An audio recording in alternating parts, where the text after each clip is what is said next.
Orang mahain macam kita ni, mana boleh lambat-lambat?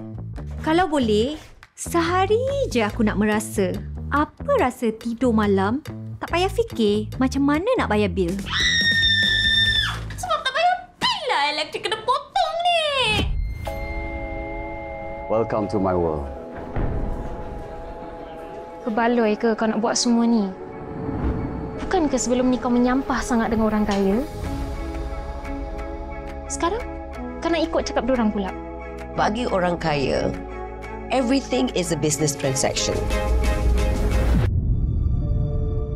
Awak kata tak nak ada kena-mena dengan orang kaya. Awak cakap orang kaya ni semua sama je. End up cari orang kaya juga. Aku ni kawan baik kau tau. Asal kau tak cari kat aku? Bila kat bawah ni, orang hina kita. Tapi orang macam kita ni,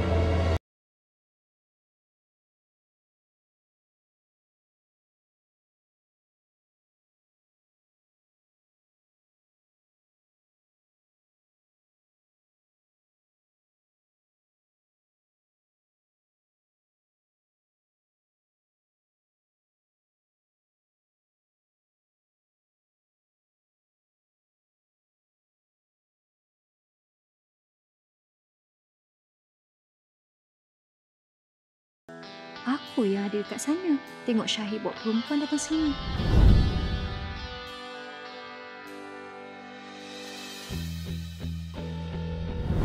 Baby cari air ke? Apa cakap babi?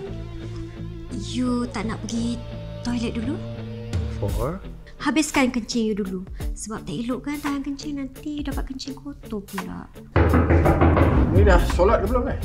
So, untuk nepo baby macam Syahid tu, bukan dia yang saya kena malukan, tapi bapak dia. I like that plan. Ni yang kau nak kan? Kutip. Lepas tu berambus. Kenyalah dekat Mina ni. Syahid! I am so disappointed in you! Hey! You sentuh dia lagi teruk you kena dengan I. Puas memang puas. Tapi hati tak. I'm impressed. Just very good.